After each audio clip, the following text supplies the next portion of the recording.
Usiogope, kwani nimekuokoa. Nimekuita kwa jina langu, wewe ni mali yangu, na hata ukipita katika maji mengi, mimi nitakuwa pamoja nawe. Mpendwa na Mhashamu Baba Askofu Mkuu Thadeus Ruwaichi, Mhashamu Baba Askofu Msaidizi Heri Mchamungu, ndugu zangu mapadre, wapendwa na familia, na wote ambao mnashiriki ibada hii takatifu ya misa. Kwa neno hilo la nabii Isaya ambalo kimsingi tumelisikia katika somo la kwanza, tungependa kuanza tafakari ya leo. Hakika ni furaha kuweza kukusanyika hapa tena siku hii ya leo katika umoja wetu kama kanisa kamili linalodhihirika kwa uwepo wa baba askofu au mchungaji mkuu wa jimbo, mapadri wetu, watawa, lakini pia waamini wote. Katika upamoja huu, sura kamili ya kanisa kama familia na kama watu wa Mungu inadhihirika wazi. Kwa namna pekee, sisi mabate wa Benediktini wa hapa Tanzania tunayo furaha kubwa kuwa pamoja nanyi, hasa baada ya kukosekana mwaka jana kutokana na kutokuwepo nchini. Pamoja na Wabenediktini wengine waliopo kaka zetu wadogo, lakini labda wakubwa waliopo, na dada zetu wakubwa na wadogo wa Benediktini waliopo, tunawakaribisha kutafakari ujumbe wa Mungu katika siku hii ya leo. Pamoja na kukumbuka siku ya mashahidi wa Pugu, Wabenediktini waliomwaga damu yao hapa miaka kadhaa iliyopita, kanisa katika jimbo kuu linahitimisha rasmi mwaka wa jubilei kuu. Bila shaka bado tunakumbuka kauli mbiu yake, Jubilei Kuu 2025, mahujaji katika matumaini. Nawashukuru sana. Na nilivyokuwa nakuja asubuhi, tumeingia hapa, tumeona umati mkubwa wa hawa watu waliovaa vizuri, wenye furaha. Wengine wako na mapadri wanaungama, na wengine wanasali katika kile kikanisa pale juu. Watu ambao wanajielewa, watu ambao wana malengo. Nikaangalia kama kuna aliyekuwa amevaa kijora.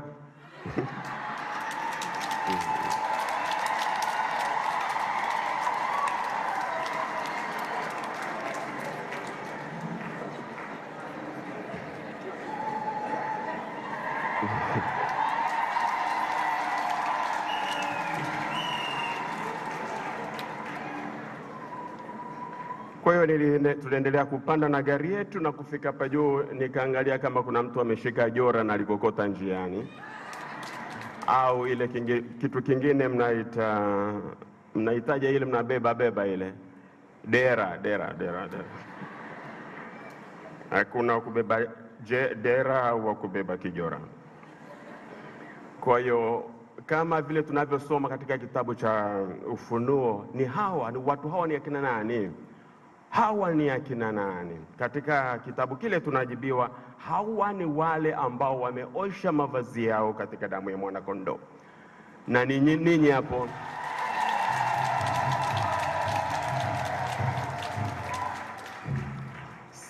kwa hiyo kama mtu anataka kujua Mkatoliki yukoje, aje Pugu.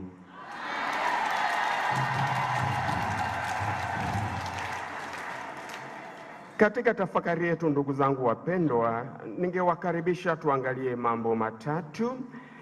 Jambo la kwanza ni kutazama nyuma kwa shukrani. Tunafunga mwaka wa jubilei, kwa hiyo ninawaalika tutazame nyuma kwa shukrani. Hii itakuwa jambo letu la kwanza, na jambo letu la pili nitawaalika pengine kutafakari kuhusu maisha yalivyo kwa sasa maana yake ni nini, lakini shauri letu la tatu nitawaalika tutazame mbele kwa matumaini. Na haya yote ni kutoka katika masomo yetu. Tunapoangalia katika somo la kwanza katika kitabu cha nabii Isaya, tunamwona Mungu au tunakutana na Mungu anayejali, Mungu aliyeko pamoja na watu wake, Mungu ambaye akiitwa anaitika, Mungu ambaye kama watu wana mashaka yupo kwa ajili yao. Na kwa sababu hiyo neno kubwa sana katika somo la kwanza ni don't be afraid, usiogope.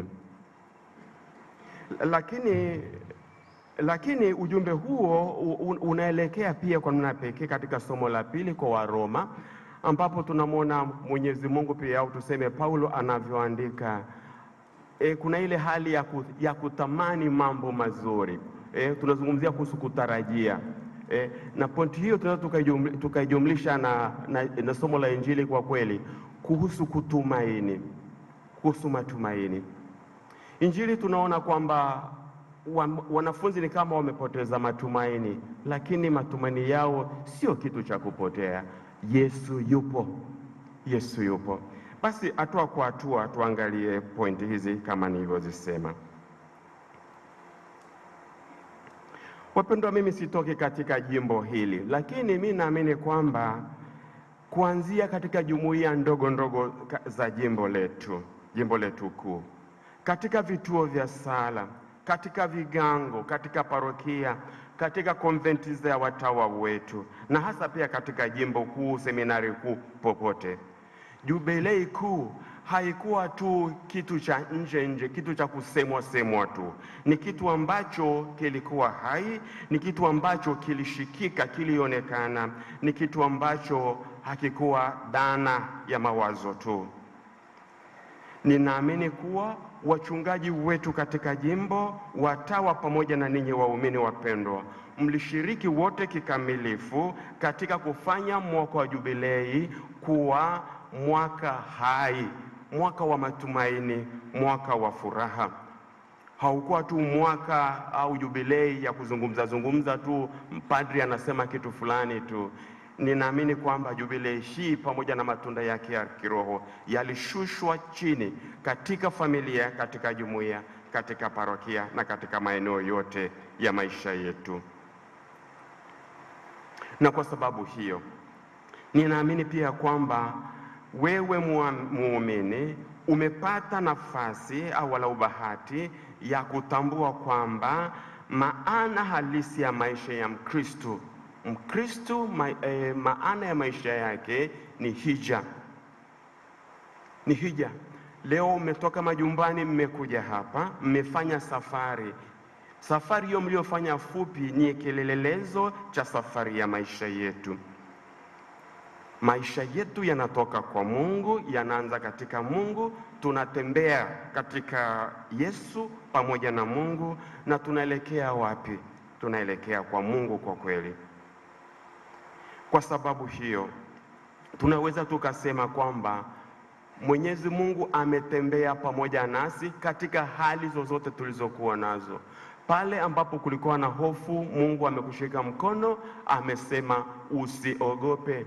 Na pale ambapo ulikuwa umekata tamaa, uso umekuwa mrefu, matumaini yamekwisha, Yesu anaonekana anatembea na wewe tena, kukujaza matumaini, kukuambia kwamba bado nipo na mauti hayajanishinda. Ndugu zangu, bado tupo katika harufu ya Noeli. Tupo katika harufu ya Noeli, na napenda kuwakaribisha pia tufikiri kidogo kuhusu sherehe ya tokeo la Bwana ambalo tuliadhimisha hivi karibuni. Wale majusi walikotoka ni mbali, walikokuwa wanaenda ni mbali. Hawakujua ni kilomita ngapi, watahitaji siku ngapi. Hawakuwa na GPS, ile mambo ya kuwasaidia watu kutambua waliko, lakini pia hawakuwa na Google Maps, hawakuwa na ramani, walikuwa wanakwenda. Lakini walifanya kitu cha maana, waliamini, walitumaini, walitazama nyota, na sio kwamba walitazama na kusimama, walitazama na kutembea. So imani sio shauri la kujisikia kwamba unajisikia vizuri kwamba unamwamini Mungu. Hakika Mtume anatuambia kwamba imani bila matendo imekufa. Na kwa sababu hiyo hawa watu wanatembea. Huwezi kukutana na neema ya Mungu kwa kukaa hapo hapo. Hata kama Mwenyezi Mungu anakuletea muujiza namna gani, na kama hiyo nyota, muujiza huko Bethlehemu, muujiza mwingine huko mbinguni, wewe unaalikwa kufanya kitu, kutembea. Kwa hiyo imani yetu ina maana tu, au inaweza tu kudhihirika ikawa hai katika kutenda kwetu, katika kusema kwetu. Sasa katika kufanya hayo sio kila mara mambo yataenda kirahisi, na kwa sababu hiyo Isaya anazungumzia kuhusu Mwenyezi Mungu kukupitisha katika maji mengi. Zaburi ya 8 pia inazungumzia kuhusu uvuli wa mauti. Hata kama nitapita katika uvuli wa bonde la mauti, Mwenyezi Mungu ni mwaminifu. Mwenyezi Mungu atakupitisha, Mwenyezi Mungu atakulinda. Na kwa sababu hiyo tumshukuru Mwenyezi Mungu aliyetembea nasi katika kipindi chote cha mwaka mzima. Sote tunakubaliana kama Watanzania na kama wanakanisa kwamba mwaka 2025 haukuwa mrahisi kivile. Lakini hata hivyo tusisahau, Mungu ni mwaminifu, Mungu yupo, tuendelee kumtumainia na tuendelee kwa matumaini katika hija ya safari yetu kama wanakanisa na kama Watanzania.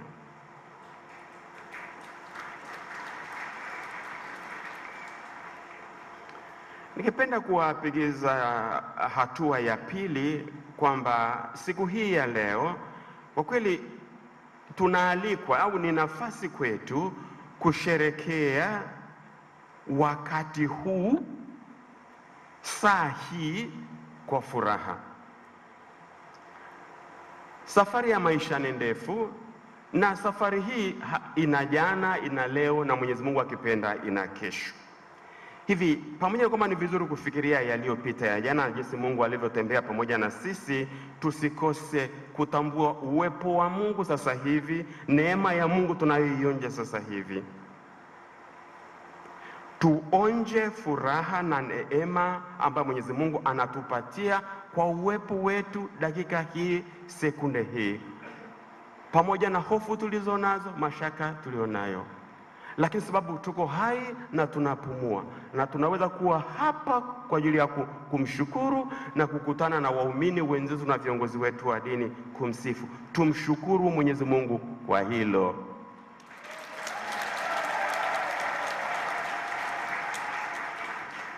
Hapa tulipo ndugu zangu, sasa hivi tu tumesimama juu ya mabega ya wale waliotutangulia. Kuna mababu wengi, wengine unawajua, wengine huwajui. Kuna mabibi wengi, wengine unawajua, wengine huwajui, ambao wamewezesha imani yetu iwe ilivyo sasa hivi. Ni mtu asiyejitambua tu anakana, kudharau na kukanyaga urithi wake. Imani tulionayo ni urithi wa thamani kubwa ambao tumepokea kutoka kwa mababu na mabibi zetu katika imani. Na kwa sababu hiyo basi ni kitu cha thamani. Tunapowakumbuka Bruda Petrus na Bruda Benedict pamoja na Sister Martha ambao waliuawa hapa, wawe ni vielelezo vya ukweli huu kwamba imani hii haikushuka kutoka mbinguni hivi hivi tu. Imani hii imeshuhudiwa kwa damu. Damu ilimwagika, jasho lilimwagika chini, na watu walifanya sadaka kubwa ya maisha yao ili imani yetu katika jimbo kuu na katika kanisa la Tanzania na kanisa la Afrika iwe ilivyo. Kwa nini naongea hivyo? Ninataka kusema tu kwamba, au kuwakumbusha kwamba imani yetu haina bei. Sio kwamba ni bure. Kiingereza tunasema ni priceless. Priceless ni kwamba hata ukiambiwa ni bilioni, ukani imani yako kwa bilioni 5, bilioni 10, bilioni 20, bado sio bei yake. Kwa sababu inaweza ukapata kishawishi cha kusema uongo, kwenda kinyume na imani yako, kusema uongo, kusimamia uongo, kusimamia lisilo sawa na kulitetea hadharani dhidi ya imani yako. Na kwa kufanya hivyo tunafanya imani yetu isiwe na thamani. Tunakumbushwa kwamba imani yetu ni priceless, haina thamani. Hakuna kitu ambacho utakitoa badala ya imani yako. Tuijue imani yetu, tuipende imani yetu, tuihifadhi imani yetu na tuone fahari kuwa Wakristo wa Katoliki.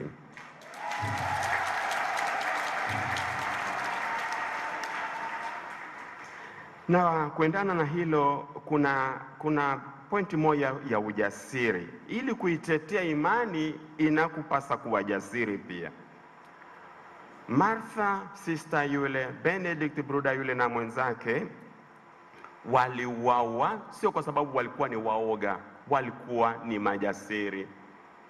Na katika ujasiri huo, kwa kusimamia imani yao, walikufa.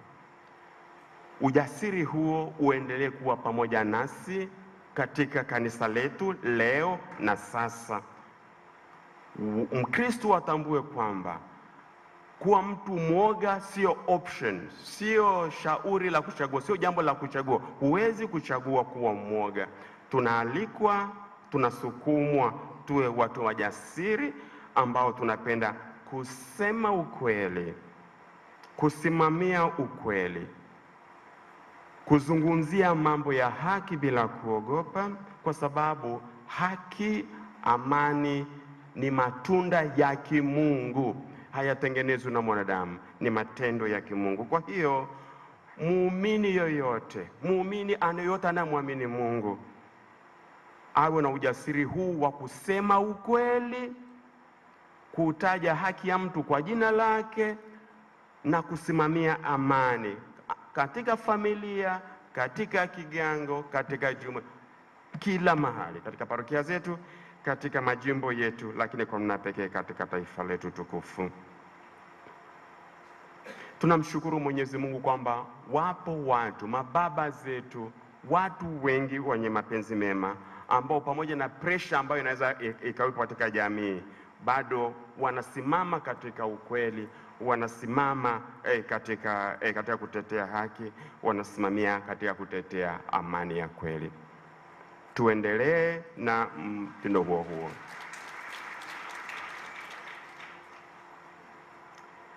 Na jambo la mwisho, ndugu zangu, ni nawaalika tutazame mbele sasa kwa matumaini, na hapa ninawarudisha tena katika Injili. Kama nilivyosema, harufu ya Krismasi bado iko hewani, lakini tumesoma kwa kweli Injili ya Pasaka. Pasaka sio jambo jingine. Pasaka ni habari ya kuanza upya, mwanzo mpya, Yesu mpya, imani mpya, mchecheto mpya, watu ambao walikuwa wameshakata tamaa, watu ambao walikuwa hawatoki tena ndani, kila kitu kinakuwa kipya tena. Tunataka kusema nini? Tunataka kusema kwamba kwangu binafsi, kwa kweli, kati ya Injili au vifungu vya Injili ambavyo vinanichangamsha, vinanipa nguvu, ni kifungu tulichosoma siku hii ya leo. Hii hali ya kupoteza matumaini. Bwana Yesu ambaye alikuwa anategemewa awe mkombozi, awe chanzo cha matumaini. Katika Yesu kila kitu kiende, kila mtu alimtumainia, mwalimu, rabi, Bwana huyo, Bwana mkuu, Bwana atulisha samaki, anatulisha mikate, anaponya wagonjwa wetu, anafufua wafu wetu. Watu wamekuwa na matumaini. Sasa Israeli imesimama, lakini anakamatwa, anapigwa, anavuliwa nguo za rani, anatemewa mate, anakuwa nothing, anakuwa ni sio mtu. Nabii Yesaya anazungumzia kwamba mimi ni mdudu tu. Yesu anakuwa chini ya mdudu. Kwa hiyo unaweza ukafikiria akina Petro, akina Yohane Hawa wanafunzi unaowaona hapa, nyuso zinapokuwa ndefu, wanapokuwa na huzuni, wanapoondoka Yerusalemu na kurudi mashambani kwao, unaweza ukawaelewa. Unaweza ukawaelewa. Disappointment, kuhuzunishwa, kukata tamaa na kusema kama biashara yenyewe ndio hivyo, afadhali nirudi nyumbani. Tusisahau sehemu fulani Peter anasema naenda kuvua samaki. Mimi ni kwa mvuvi, tunakaa tu ndani tunafanya nini? Jamaa mwenyewe ameshakufa zake. Naenda kuvua samaki. Anarudia kule maisha yake ya zamani.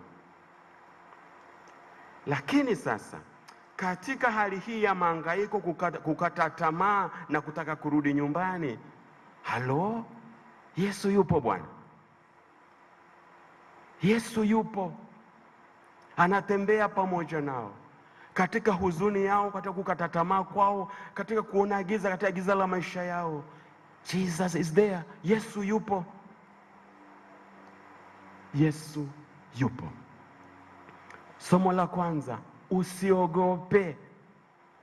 Usiogope hata kama unapita katika maji mengi, hata kama unapita katika uvuli wa mauti. Nipo. Inawezekana tuko maelfu, msija kuona watu wengi namna hii. Tuko maelfu na maelfu hapa. Mwingine ameambiwa amepata kansa, si ndio? Mwingine ana habari ya kansa. Mwingine juzi ameambiwa na blood pressure. Mwingine juzi ameambiwa kwamba amepata kisukari, si ndio? Mwingine juzi ameambiwa sijui inakupasa sijui kukata sehemu ya mwili, kukata mguu. Hakuna mtu anajua afya ya mwenzake hapa. Tuna hofu zetu, tuna mahangaiko yetu. Sizungumzi kuhusu mahusiano yetu nyumbani. Mahusiano yale magumu ya kichangamoto zake, hizo hapo sitaingia, lakini mnajua hali ilivyo. Katika hali hiyo Yesu anatokea, anatembea pamoja na sisi na anasema usiogope. Usiogope. Usiogope, na anatoa kama nyenzo mbili. Neno la Mungu. Neno la Mungu. Umuhimu wa jumuiya ndogo ndogo ambapo tunapata nafasi ya kutafakari kwa pamoja neno la Mungu, na nafasi ya tunawakumbusha Wakatoliki wetu. Tunawakumbusha Wakatoliki wetu kuhusu kuwa na Biblia yako nyumbani. Yako. Hata kama mko 6 nyumbani, kuwe na Biblia 6 bwana wewe. Chini ya mto wako, mto wa kila mmoja kuwe na Biblia yake, si ndio? Ndio. Nani ananunua Biblia leo anyoshe? Nani ali ambaye hanayo Nani ananunua leo? Hamtaki Neno la Mungu. Neno la Mungu. Kwa hiyo wale mitume wanakereketwa mioyoni mwao, wanachangamka tena kwa sababu wamesikia neno la Mungu. Umuhimu wa neno la Mungu katika maisha yetu. Lakini nyenzo ya pili ni Ekaristi Takatifu. Mkatoliki huwezi kumtenganisha na Ekaristi Takatifu.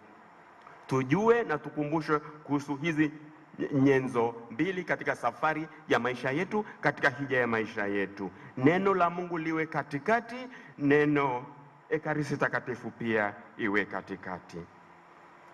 Basi tunamaliza ndugu zangu kwa kusema hivi: tunafunga jubilei, lakini utume unaendelea, umisionari unaendelea. Tunapomaliza misa kwa Kilatini tunaambiwa ite missa est, nendeni mnatumwa. Nendeni mnatumwa. Na ndicho tunachotaka kusema tunapomaliza tafakari hii, kwamba tunafunga jubilei lakini maisha ya imani yanaendelea. Siamini kwamba baada ya kufunga jubilei maaskofu wetu wanaenda likizo. Siamini. Hata sijakusikia askofu anaenda likizo. Siamini. Nafikiri ratiba zao za kipaimara na kufanya mashauri ya jimbo ziko pale pale. Naamini pia kwamba wapendwa mapadri wetu wanaendelea kutoa huduma katika parokia zao na katika mazingira yao mbalimbali. Hata maabate wetu wanaendelea kuhudumu katika monasteri zao wakichapa ora et labora kama kawaida. Lakini pia naamini kwamba dada zetu, kuna wengine wanaitwa dada wadogo na wadada wakubwa wa mashirika mengine. Siamini kwamba likizo zinaanza. Mnaendelea na utume katika maparokia, katika mashule, katika makonventi yenu na popote, katika mahospitali na sehemu zingine. Na ninyi wapendwa waumini wetu katika familia na jumuiya, ndiyo msiseme. Tunategemewa muendelee kwa kasi na jumuiya ndogo ndogo, maisha ya sala, maisha ya malezi, maisha ya kuwa majirani wema, lakini pia maisha ya kupalilia, maisha ya familia ya kupalilia ndoa zetu kama kawaida. Tunafunga jubilei, lakini umisionari ndio unaanza. Umisionari, utume, ushuhuda, naam, hija ya maisha vinaendelea. Ni sala yangu, ni sala yetu, iwe sala yetu sote kwamba vifo dini vya mashahidi wa Pugu viendelee kwetu kuwa mfano imara wa imani yetu. Vifo hivi viendelee kutuimarisha kila mmoja wetu, ili tuendelee kuwa mahujaji wa matumaini. Mahujaji wa matumaini katika familia zetu, katika vigango vyetu, katika parokia yetu, katika jimbo letu kuu, na kwa namna pekee sana katika taifa letu. Tumsifu Yesu Kristo.